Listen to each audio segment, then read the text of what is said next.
dia, aqui é a Suzana falando direto do podcast da Filó e hoje eu trouxe a professora Amanda para falar um pouquinho com a gente sobre o uso e o abuso de drogas. Prof, conta pra gente como você já entrou em contato com alguém que estava abusando, não usando, porque a gente sabe que existem pessoas que podem usar e seguir vivendo, mas uma pessoa que chegou a abusar, que acabou interferindo na vida dela? Sim, eu conheço. Quando a gente fala de drogas químicas, né, que são as substâncias que a gente conhece aí, que as pessoas utilizam para sentir algum tipo de prazer, né? Então, essas drogas elas são muito comuns. Então, eu acho que assim como eu, muitas pessoas já conheceram ou já sofreram por ter alguém que utiliza e é viciado, né? Então, acho que é uma doença e é muito comum encontrar. Você acha que é possível alguém que é usuário de drogas, por exemplo, continuar assim, vivendo sua vida cotidianamente? Sim, muitos eles não percebem que eles são viciados. Muitos acreditam utiliza de uma forma social, principalmente as drogas que são legalizadas, como, por exemplo, o álcool e o tabaco. Muitos utilizam, acham que é de uma forma social, utilizam assim para socializar, para festas e tal, e eles não dão conta que eles estão no vício. Né? E assim que começa, uma das drogas, não sei se vai ser uma das perguntas, né? Mas a entrada, a gente conhece a entrada para as drogas, começa com o álcool. Então, o álcool, ele é o que mais abre portas, é o que mais traz as pessoas para o mundo do vício das drogas. Sim, porque o álcool, ele mascara muitas outras doenças, por exemplo, ansiedade, transtorno de ansiedade social. Então, uma pessoa que tem esse tipo de transtorno, ela bebe para poder se sentir mais livre, para poder conversar, para poder socializar, ou então muitas outras depressões, outras ansiedades, a pessoa bebe para poder suprir essa sensação, né, essa necessidade de, né, se incluir no meio. Então, é uma droga que é acessível, ela é vendida nos mercados, né, e muito fácil de ser viciada, é muito viciável, né? Então, acredito sim que é a porta de entrada para as outras drogas.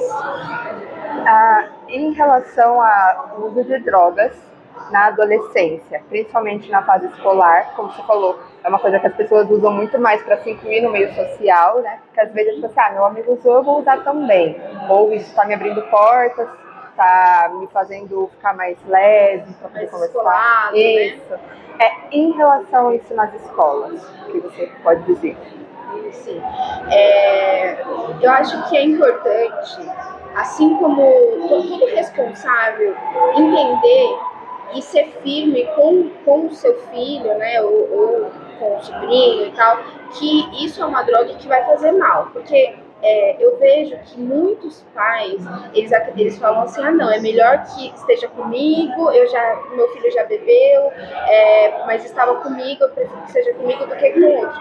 É importante os pais entenderem que se eles fazem isso, eles estão cometendo um crime, né, que não pode oferecer bebida alcoólica para menores de 18 anos, e é importante que esses responsáveis, na questão que você falou da escola, né, é importante informar a esses estudantes que o álcool na adolescência é extremamente prejudicial. Não só o álcool, mas outras drogas também.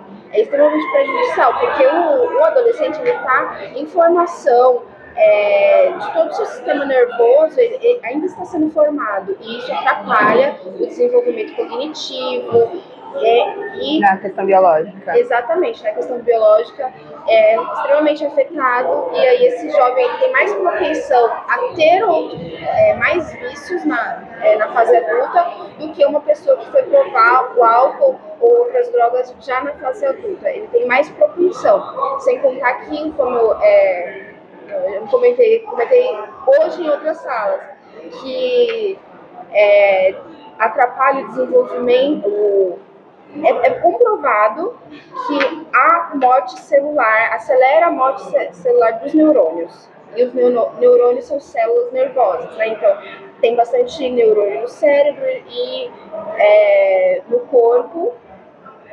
E a utilização dessas drogas faz com que acelere essa morte celular dessas células. Então você acha que fugiu a palavra, mas seria bom ser realizadas campanhas nas escolas, em postos de saúde, mais para conscientizar os alunos, porque eu sei que tem muita gente que acha que é um tabu falar disso, que é uma coisa que não deve ser falada, que deve ser escondida, mas seria viável, então, a gente ter nas escolas campanhas que falem sobre isso? Então, tudo que é considerado tabu são coisas que acontecem e as pessoas não querem mostrar que acontece, né? Então, se existe um problema, ou seja, existem jovens que estão utilizando drogas e cada vez isso é mais e mais comum e quando... mais recorrente. Isso, e assim, quanto mais jovens, tem mais jovens entrando, como eu posso dizer? Assim, quando a gente olha, antes eu acredito, né, que eram adolescentes, mas tem crianças também começando a utilizar, né, o álcool ou outras drogas. E então, se existe o problema, ele precisa ser solucionado. E se então ele precisa ser falado. A escola é o primeiro ambiente, né, de educação formal que existe. Então precisa ser falado nas escolas também, e também tem que ter a conscientização dos pais quando, né, eles levam os filhos aos médicos. Então isso precisa ser falado também medicamente e escolarizado também. Eu sei que você é uma professora de biologia, eu sei que às vezes muitos pais, como falei do tabu, muitos pais criticam muito os professores de biologia porque é matéria, é o que vocês têm que passar. Tem que falar sobre o uso e abuso de todos os tipos de drogas, tem que falar sobre reprodução, tem que falar, e às vezes acaba sendo muito um tabu. Como você encara quando acontece esse tipo de situação, quando, por exemplo, você deu uma aula falando sobre o uso de drogas, explicando, como você encara quando um pai ou uma mãe ou um responsável vem se questiona o porquê? Sim, até o momento nunca aconteceu de um pai ou um responsável me procurar questionando a minha forma de dar aula. Porém, tudo que eu falo, sempre que eu vou dar aula, ou quando me perguntam algo, é sempre coisas que eu já estudei, eu já me preparei para essas perguntas. Então, acho que a melhor forma de combater isso é você se preparando e estudando. É com conhecimento que a gente, né, combate o preconceito e tudo mais. Então, nada que eu falo vai além do que já está estabelecido, do que é discutido na sociedade, do que é da ciência em si. Então, eu já estou preparada. E se acontecer de alguma coisa, me perguntarem alguma coisa que eu não sei responder, eu acho que eu tenho que ter humildade de falar assim, eu não sei, eu vou pesquisar, eu vou conhecer, e aí eu trago a resposta, né, apropriada. Sim. Então, nunca teve nenhum problema nem com o pai, nem com o aluno em relação a isso? Bom, eu não que eu me lembre, com o aluno, eu sempre conversei, sempre tive uma conversa muito aberta com os alunos, a não ser que algum aluno já tenha se incomodado, mas não chegou em mim, né? Então eu falo, eu sempre acho muito importante falar não só das drogas, mas de outros vícios. Inclusive, no ano passado teve a eletiva de educação sexual, então eu trouxe algumas questões também de vícios, não só de drogas, mas de sexo também, que também atrapalha muito, estraga muitas famílias e tudo mais. Então, eu acho que eu sempre tentei conversar de uma forma de igual a igual com os alunos. Então, até então, nunca... Sim. Outra pergunta. Você já teve que lidar com algum aluno, principalmente aluno, que estava passando por um problema com vícios tanto com drogas, bebidas ou qualquer outro tipo de vício? Você já teve que lidar aconselhar ou socorrer, alguma coisa assim? Porque eu sei, alguns professores já contaram que às vezes teve que socorrer algum aluno que estava passando por alguma situação. Já chegou a acontecer com você?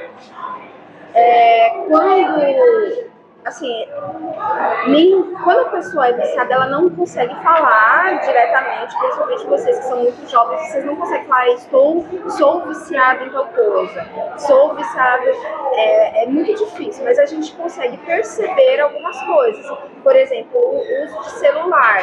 Eu consigo perceber que tem alguns alunos que provavelmente são viciados em utilizar o celular, e isso atrapalha cognitivamente e quimicamente o cérebro, né? Então isso atrapalha muito. Só que assim, eu como professora de biologia não posso diagnosticar. Então, às vezes eu observo, eu acredito que exista, mas eu não posso, né, como professora, diagnosticar um aluno, porque isso aí precisa de um laudo, precisa de uma avaliação médica e tudo mais. Sim. Eu não tenho mais perguntas. Você quer comentar alguma coisa?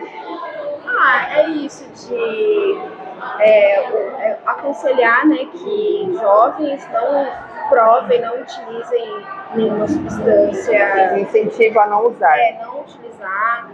Mesmo álcool, eu percebi que teve aí o 1º de maio, teve festas e tudo mais. Acredito que muitos utilizaram bebidas, e porque acreditam que isso, dessa forma, eles vão ser os descolados, que vai ter uma aceitação, só que isso é uma ilusão. Isso é uma ilusão. E até os alunos que não bebem têm que entender também que quem bebe, assim, é um problema. As pessoas têm que entender que isso é um problema. Não é um hobby, não é uma fama. Hobby, assim, beleza, passou dos 18, né? Aí provar, ver como que é. Mas assim, quando você percebe que você tá perdendo alguma coisa, né? Se você tá precisando beber para poder conversar com alguém, isso já é um problema. Se você precisa beber para conversar com alguém, isso é um problema, né? E essa timidez exagerada tem alguma questão aí psicológica que precisa passar no médico, procurar um psicólogo, um psiquiatra, para entender o que é que está acontecendo. Isso me puxa outra pergunta. Então, a pessoa bebe, né, para se sentir mais claro, mas assim, mas qual você acha que seria, assim, que é muito fácil a pessoa perceber que ela está viciada ou não?